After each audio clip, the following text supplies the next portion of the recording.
Hello guys, this is Emily. Now I will show the set gusset bag. Here you can see. Still after printing and lamination is raw. And here you can see this place. This is a small mold to make the set gusset, to fold it into a gusset shape. And here you can see it more clearly. Here you can see. Actually here is the set gusset and here is the back seal.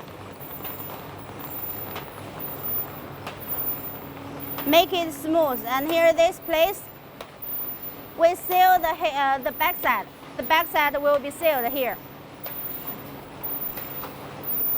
And here, we'll seal the bottom of the bag.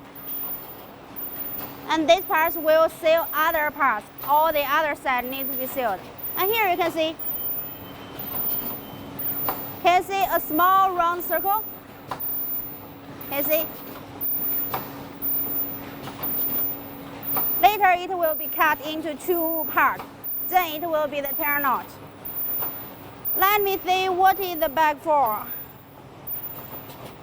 That's the final bag, can you see? Wow, it's a cat litter bag.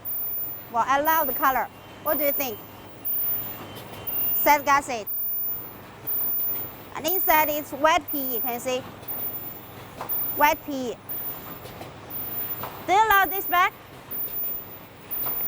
Okay. Now we can turn back to the lab room. Let my colleague to show you more details. Okay, bye-bye.